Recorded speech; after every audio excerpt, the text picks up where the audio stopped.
भाई यहाँ पर ये है द माइंडसेट द वाई, ये बड़ा जरूरी है। मैं कल अपनी टीम को भी ये बात कह रहा था और आपको भी ये बात कहता हूँ, और मैं अपने आप से भी ये सवाल करता हूँ कि क्या आपका वाई क्लियर है। एक बड़ा प्यारा एक मोटिवेशनल स्पीकर है संदीप महेश्वरी, मैं मेरे भाई मैं सुनता था बहुत ज्यादा, अब तो मुझे वक्त नहीं मिल पाता, ठीक है। तो उनके एक बड़ा प्यारा सा लाइन था कि इंसान को अगर जीवन में सक्सेसफुल होना है ना, तो उसका वाई क्लियर होना बहुत जरूरी है। कि भाई मुझे ये काम क्यों करना है, क्या सिर्फ जीवन में मेरे लिए पैसा महत्वपूर्ण है, या पैसा के साथ साथ मेरे अपने पर्सनल जिंदगी भी है, वो भी महत्वपूर्ण है। आज के समय ये वाई लोगों का क्लियर नहीं है, बस खाली नौकरी चाहिए, इस चक्कर में लोग सीजन निकाल रहे हैं और पोस्टिंग भेज दे रहा है। कर्नाटक में, केरला में बैठ के वहां से लोग आ रहे हैं वहां पे, देखो यार हम बीवी बच्चों से दूर हो गए, हमको समझ नहीं आ रहा है, हम लोगों को लेके आएंगे तो खर्चा बढ़ जाएगा, कुछ हमको बचेगा नहीं, दूर उनसे रहा नहीं जाता है। नौकरी पा करके भी वो खुश नहीं है, डिपार्टमेंट में चले जा रहे हैं, लोड हैंडल नहीं हो रहा है, खुद के पिस्टल निकाल करके खुद को गोली मार ले रहे हैं। ये कहानी है मेरे भाई। आपका वाई ही क्लियर नहीं है कि आपको ये करना क्यों है। क्या आपको नौकरी इस वजह से मेरे भाई यहां पर करनी है कि आपके खानदान में कोई नौकरी नहीं लिया तो आपको साबित करना है कि आप बहुत होनहार है। साबित करना है तो बिजनेस करके करिए ना, फिर नौकरी में क्यों आ रहे हैं। या आपको मेरे भाई इसलिए नौकरी करनी है कि आपके घर की व्यवस्था बहुत शर्मराई है, आपके घर में खाने की रोटी नहीं है, वहां पे आपके एकदम पापा मम्मी की हालत बहुत बुरी है, उन्होंने सारे सपने आपके ऊपर में लाद दिए हैं। आप एक अच्छा गिटार बजाते थे लेकिन जबरदस्ती का मेरे भाई आप इसमें आ रहे हैं क्योंकि आपको लग रहा है उसमें फ्यूचर नहीं है। अगर ऐसा है तो आप गलत हैं।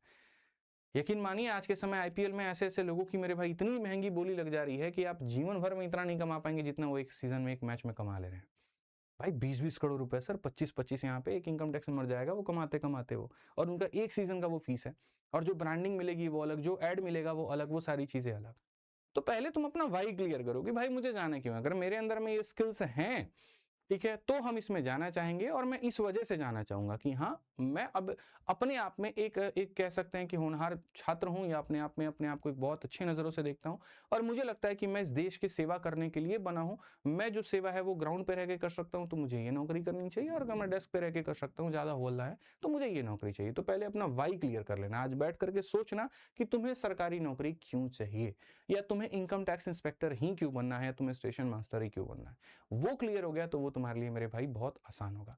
क्योंकि जो इस पूरे जर्नी की रियलिटी है ना, वो ये है कि तुम्हारा ये 9 से 12 महीना खींच के लेके चली जाएगी।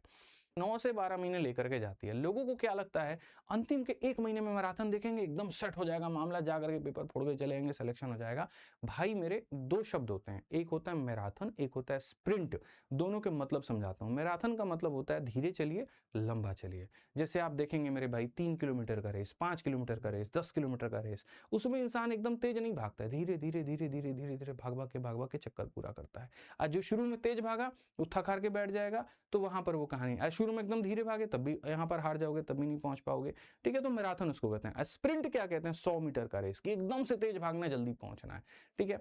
तो मेरे भाई होता क्या है, ये जो पूरा पूरा जर्नी है 90% मैराथन है, 10% स्प्रिंट है। अगर 9 महीने की पूरी पूरी तैयारी तुम कर रहे हो तो उसमें 8 महीने पूरा तुमको बढ़िया से मैराथन की तरह धीरे धीरे धीरे धीरे कछुए की चाल से चल करके अपना पूरा सिलेबस, अपनी सारी कमियों पर काम करना पड़ेगा। और जो अंतिम का 1 महीना होगा उसमें यूट्यूब की सारी मैराथन या उसमें प्रैक्टिस हो गए, उसमें मॉक टेस्ट हो गए, वो वाला काम करना पड़ेगा।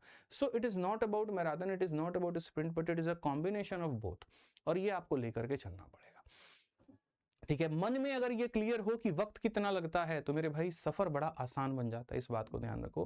क्लैरिटी अगर इंसान के मन में नहीं है तो 4 लोगों से पूछता रह जाता है, अच्छा भैया आपका कितने में सिलेक्शन हुआ, आपका कितने में हुआ। तुम दूसरों से मत पूछो कितने में हुआ, हो सकता है किसी का 6 महीने में भी सिलेक्शन हो जाए और किसी का 6-6 साल में भी हमने सिलेक्शन देखे हैं। वो डिपेंड करता है आपकी मेरे भाई मेहनत और किस्मत दोनों के ऊपर में। कई लोग ऐसे हैं मेहनती बहुत हैं, ज्ञान बहुत है, किस्मत साथ नहीं देती है, 64 साल से नौकरी नहीं निकाल पाते हैं। कई ऐसे हैं थोड़ा मेहनत किए और निकल जाता है। तो किस्मत पे रिलाई नहीं कर सकते ना, उसको जांचने का कोई मशीन बना है, लेकिन मेहनत आपकी वो डिसाइड करती है। तो कंसिस्टेंट होना पड़ता है। सेक्रीफाइस क्या करना पड़ेगा? बिल्कुल, अगर आप सरकारी नौकरी की तैयारी कर रहे हैं तो आप अपने मौज के हिसाब से नहीं कर सकते हैं। ग्रेजुएशन में जब आप पढ़ाई करते थे ना, तो मैंने ये भी देखा है कि शाम का लोग का पेपर है, सुबह प्रीवियस ईयर के वो 5 क्वेश्चन फोटोकॉपी करवा करके भैया से, दिल्ली यूनिवर्सिटी में तो ये चलता है, करवा करके वहीं पढ़ के चले जाएंगे, हो जाएगा, और बाकी टाइम घूमते रहेंगे। आज यहाँ जा रहे हैं, वहां जा रहे हैं, वो घूम रहे हैं। ये तुम्हारी नौकरी में नहीं है। इसमें तुम्हें अपने दोस्ती यारी, फेस्टिवल, फंक्शन, कंफर्ट जोन सब कुर्बान करना पड़ेगा मेरे भाई, क्योंकि आपको एक बेहतर इंसान बनना है।